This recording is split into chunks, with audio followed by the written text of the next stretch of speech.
نحمده ونصلي على رسوله الكريم أما بعد فأعوذ بالله من الشيطان الرجيم بسم الله الرحمن الرحيم إن عدة الشهور عند الله 12 شهرا في كتاب الله يوم خلق السماوات والأرض منها 4 حرم صدق الله العظيم قال النبي صلى الله عليه وسلم افضل الصيام بعد رمضان شهر الله المحرم او كما قال علیہ الصلاۃ والسلام۔ عزیز دوستو، بزرگوں، قرآن مجید کی آیت اور حدیث پاک کی روشنی میں جو بات عرض کرنی ہے وہ ماہ محرم الحرام سے متعلق ہے۔ قرآن مجید کی جو آیت تلاوت کی اس میں اللہ تعالیٰ فرماتے ہیں ان عدت الشہور عند اللہ 12 شہرا، کہ مہینوں کی تعداد یہ اللہ تعالیٰ کے نزدیک 12 ہے، اور یہ تعداد کب سے ہے؟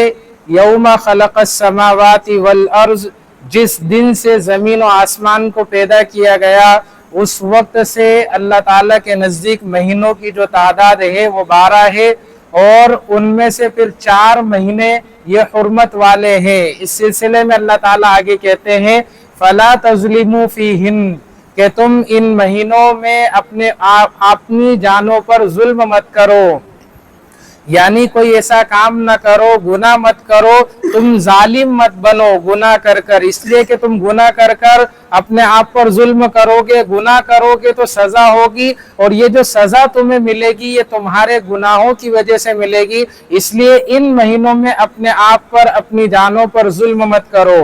محرم الحرام کا مہینہ شروع ہو چکا ہے اور یہ اسلامی سال کا پہلا مہینہ ہے۔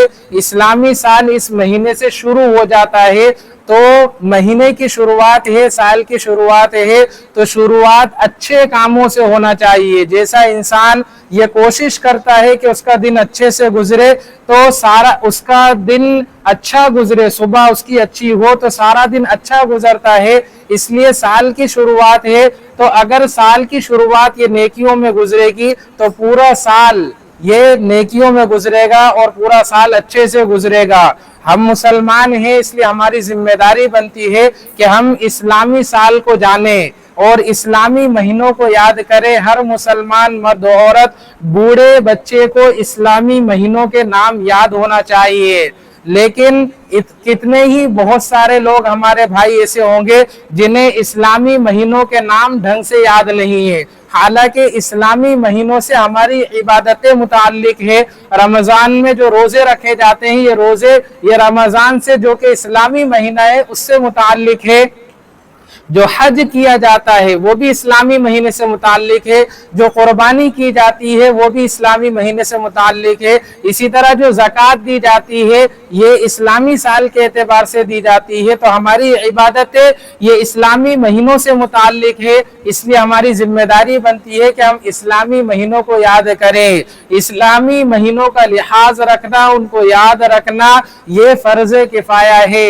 انگریزی مہینوں کو یاد رکھنا، انگریزی تاریخ کو یاد رکھنا، اس سے معاملہ کرنا یہ منع نہیں ہے، لیکن اتنی دھن سوار ہو جانا کہ اسلامی مہینے کا کوئی اتا پتہ نہیں، اس کی تاریخ کا کوئی علم نہیں، ابھی 2 دن 3 دن گزرے ہیں محرم کا چاند دکھے ہوئے، لیکن اگر ابھی کسی سے تاریخ پوچھا جائے اسلامی تاریخ کیا ہے تو تاریخ کا ہی پتہ نہیں ہوگا، یہ اچھی بات نہیں ہے۔ ہمیں اسلامی تاریخ کا علم ہونا چاہیے اور اسلامی مہینوں کے نام ہمیں یاد ہونا چاہیے۔ اور محرم کا جو مہینہ ہے اسے دنیا کربلا کے واقعے سے جانتی ہے، شہادت حسین کے نام سے جانتی ہے، گویا کہ یہ مہینہ ہمیں قربانی یاد دلاتا ہے، اور اس مہینے سے اسلامی سال شروع ہوتا ہے، اور اسلامی سال یہ ذی الحجہ پر ختم ہوتا ہے، اور ذی الحجہ کا مہینہ یہ حضرت اسماعیل علیہ السلام کی قربانی کو یاد دلاتا ہے، گویا کہ ابتدا بھی قربانی پر ہے اور انتہا بھی قربانی پر ہے۔ اس میں اشارہ اس بات کی طرف ہے کہ اس امت کی ترقی یہ قربانی اور مجاہدے پر ہے، اس لیے ہمیں چاہیے کہ ہم اسلامی مہینوں کو یاد رکھیں۔ اسلامی سال جب شروع ہوتا ہے تو اس موقع پر مبارکبادی دینا کیسا ہے؟ اسلامی سال ہو یا انگریزی سال ہو، انگریزی سال جب شروع ہو اس موقع پر مبارکبادی دینا یہ رسم ہے، بدعت ہے، تشبہ بالکفار والفساق ہے، کافروں فاجروں کے ساتھ مشابہت ہونے کی وجہ سے نیو سال کی مبارکبادی دینا، نئے سال کی مبارکبادی دینا اس کی اجازت نہیں ہے۔ ہاں اسلامی سال اگر شروع ہو رہا ہے اس موقع پر مبارکبادی دینا، لیکن اس کو سنت اور مستحب نہ سمجھنا۔ اگر کوئی سنت اور مستحب سمجھے بغیر اسلامی سال کے موقع پر اگر کوئی مبارکبادی دیتا ہے تو اس کی اجازت ہے، لیکن عبادت سمجھ کر اگر مبارکبادی دے گا تو اس کی اجازت نہیں ہے۔ نئے سال صحابہ کی زندگی میں بھی آئے لیکن کسی نے بھی نئے سال کے موقع پر کوئی مبارکبادی پیش نہیں کی۔ بعض لوگ کہتے ہیں کہ اگر مبارکبادی دے دی تو کیا ہو گیا، اس کو دین نہیں سمجھنا چاہیے، اس لیے کہ اگر اس کو دین سمجھیں گے تو دین پر سب سے پہلے عمل کرنے والے یہ صحابہ اکرام تھے، لیکن انہوں نے اس پر کوئی عمل نہیں کیا، معلوم ہوا یہ دین کا حصہ نہیں ہے۔ لہذا اس کو اگر غیر ضروری سمجھ کر اگر کوئی نئے سال کے موقع پر، اسلامی نئے سال کے موقع پر اگر کوئی مبارکبادی دیتا ہے تو اس کی گنجائش ہے، اجازت ہے۔ محرم الحرام ہی سے اسلامی سال شروع ہوتا ہے۔ یہاں یہ سوال ہوتا ہے کہ محرم الحرام ہی سے سال کی شروعات کیوں، رمضان المبارک سے کیوں نہیں؟ عید الفطر 1 شوال جس دن عید الفطر پورے دنیا کے مسلمان خوشیاں مناتے ہیں وہ پہلا مہینہ کیوں نہیں؟ عید الاضحیٰ ذی الحجہ کا مہینہ یہ اسلامی مہینہ پہلا کیوں نہیں؟ محرم الحرام ہی کا مہینہ پہلا کیوں؟ اس لیے کہ اس کی وجہ یہ ہے کہ اسلامی جو سال چلے ہیں، اسلامی جو تاریخ چلی ہے یہ ہجرت سے چلی ہے۔ نبی کریم صلی اللہ علیہ وسلم نے جس سال ہجرت فرمائی ہے وہاں سے اسلامی تاریخ کو گنا گیا ہے، اور ہجرت کا جو ارادہ نبی کریم صلی اللہ علیہ وسلم نے فرمایا ہے وہ محرم الحرام سے فرمایا ہے، گرچہ اس پر عمل محرم الحرام کے بعد والے مہینوں پر ہوا لیکن ارادہ محرم الحرام ہی سے فرما لیا تھا، اس لیے محرم الحرام کو اسلامی سال کا پہلا مہینہ بنایا گیا۔ محرم یہ حرم سے بنا ہے، اور حرم کے معنی روکنے اور منع کرنے کے آتے ہیں۔ شریعت نے ہمیں بہت ساری چیزوں سے روکا ہے، تو بعض چیزوں سے تو جو روکا ہے اس کے احترام کی وجہ سے، اس کی عزت کی وجہ سے، جیسے ماں سے نکاح کرنے سے روکا کہ ماں سے نکاح نہیں کر سکتے، بہن سے نکاح نہیں کر سکتے، پھوپھی سے نکاح نہیں کر سکتے، خالہ سے نکاح نہیں کر سکتے، تو شریعت نے ان سے جو روکا ہے یہ ان کے احترام اور عزت کی وجہ سے کہ اگر ان سے نکاح کیا جائے گا تو پھر وہ عظمت اور احترام باقی نہیں رہے گا۔ اگر ان سے بھی بیوی والا تعلق اور معاملہ کیا جائے گا تو پھر ان کی عظمت دلوں میں باقی نہیں رہے گی، اس لیے ان کی عزت اور احترام کی وجہ سے ان سے نکاح کرنے کو شریعت نے منع کر دیا۔ اور اسی طرح بعض چیزوں سے شریعت نے روکا ہے اس کے گندے ہونے کی وجہ سے، اس کے نقصان دہ ہونے کی وجہ سے ہے۔ شراب سے روکا اس کے نقصان دہ ہونے کی وجہ سے کہ جسم کو بھی نقصان ہے، عقل کو بھی نقصان ہے۔ زنا سے روکا، جھوٹ سے روکا، گناہوں سے روکا ہے، تو بعض چیزوں سے جو روکا ہے وہ اس کے گندے اور نقصان دہ ہونے کی وجہ سے ہے۔ تو محرم الحرام میں بھی جو گناہ کرنے سے روکا گیا ہے یہ محرم الحرام کی عظمت کی وجہ سے۔ اس کا یہ مطلب نہیں ہے کہ محرم میں گناہ نہ کیا جائے، محرم کے علاوہ میں گناہ کیا جائے، یہ مطلب ہرگز نہیں ہے۔ گناہ ہے، کسی بھی وقت کرنا اس کی اجازت نہیں ہے۔ ہاں محرم الحرام میں گناہ کرنے سے اس کی قباحت اور بڑھ جائے گی۔ جیسے ایک شخص مسجد کے باہر گالی دے اور ایک شخص مسجد کے اندر گالی دیتا ہے تو گالی ہے، لیکن مسجد کے اندر گالی دینے کی وجہ سے اس گالی کی قباحت اور بڑھ جائے گی۔ ایک شخص باہر گانے سن رہا ہے اور ایک شخص مسجد میں گانے سن رہا ہے، ایک شخص باہر کوئی غلط کام کر رہا ہے اور ایک شخص مسجد میں کوئی غلط کام کر رہا ہے۔ باہر کوئی شخص روکے نہ روکے، مسجد کے اندر ضرور کوئی نہ کوئی روک دے گا کہ مسجد کے اندر تو شرم و لحاظ کرو، مسجد کے اندر شرم نہیں آ رہی کہ غلط کام مسجد کے اندر کر رہا ہے۔ تو جگہ کی وجہ سے، جگہ کی عظمت احترام کی وجہ سے گناہ کی قباحت بڑھ جاتی ہے۔ تو محرم الحرام میں بھی اگر کوئی گناہ کرتا ہے تو گناہ ہے، لیکن محرم کی عظمت کی وجہ سے گناہ کی قباحت بڑھ جائے گی، اللہ تعالیٰ جلدی ناراض ہو جائیں گے، جلدی پکڑ آ جائے گی۔ اس لیے محرم الحرام میں اور دیگر مہینوں میں گناہوں سے اپنے آپ کو بچانا چاہیے۔ تاریخی لحاظ سے اس مہینے کی بہت زیادہ عظمت ہے۔ تاریخی لحاظ سے کیا عظمت ہے کہ مشہور غزوہ خیبر، جس میں یہودی جو مکاریاں کیا کرتے تھے، صحابہ اکرام کو دھوکے پر دھوکے دیا کرتے تھے، صحابہ اکرام بہت زیادہ پریشان تھے، تو ان کے دماغ کو ٹھکانے لگانے کے لیے جو غزوہ ہوا ہے وہ غزوہ خیبر، وہ اسی محرم الحرام کے مہینے میں ہوا، جس میں نبی کریم صلی اللہ علیہ وسلم شریک رہے، اور حضرت علی رضی اللہ عنہ کے ہاتھ میں اللہ کے رسول صلی اللہ علیہ وسلم نے فتح کا جھنڈا دیا اور غزوہ خیبر ہوا، اور یہودیوں کے دماغ ٹھکانے آئے اور مسلمانوں کو ان کی مکاریوں سے، جزیرت العرب کو ان کی مکاریوں سے نجات ملی ہے۔ وہ غزوہ اسی محرم کے مہینے میں ہوا تھا۔ جنگ قادسیہ جو اسی لوگ تھے ان سے جو جنگ ہوئی تھی، جو بڑی جنگ تھی، وہ بھی محرم الحرام کے مہینے میں ہوئی تھی۔ اسی طرح رومیوں سے بھی ایک جنگ ہوئی، وہ بھی محرم الحرام کے مہینے میں ہوئی، اور نبی کریم صلی اللہ علیہ وسلم کے اس دنیا سے تشریف لے جانے کے تقریباً 50 سال کے بعد واقعہ کربلا، حضرت حسین رضی اللہ عنہ کی شہادت کا جو واقعہ پیش آیا وہ محرم ہی کے مہینے میں تھا۔ اس لحاظ سے اس کی عظمت، احترام اور تاریخی اعتبار سے بھی بڑھ جاتی ہے۔ بعض لوگ یہ سمجھتے ہیں کہ محرم الحرام کی جو فضیلت ہے وہ کربلا کے واقعے سے آئی ہے، حضرت حسین رضی اللہ عنہ کی شہادت کی وجہ سے آئی ہے۔ یہ غلط بات ہے، اس لیے کہ محرم کی عظمت اور اس کی فضیلت خود نبی کریم صلی اللہ علیہ وسلم نے بیان فرمائی ہے، اور واقعہ کربلا یہ حضور کے اس دنیا سے تشریف لے جانے کے تقریباً 50 سال 55 سال کے بعد 55 سال 60 سال کے بعد پیش آیا ہے، لہذا یہ کہنا صحیح نہیں ہوگا۔ ہاں یہ ضرور کہا جا سکتا ہے کہ حضرت حسین رضی اللہ عنہ کی شہادت کے لیے اللہ تعالیٰ نے ایسے مہینے کو چنا جو پہلے سے ہی عظمت اور فضیلت والا تھا، جس سے آپ کی عظمت فضیلت اور زیادہ بڑھ گئی۔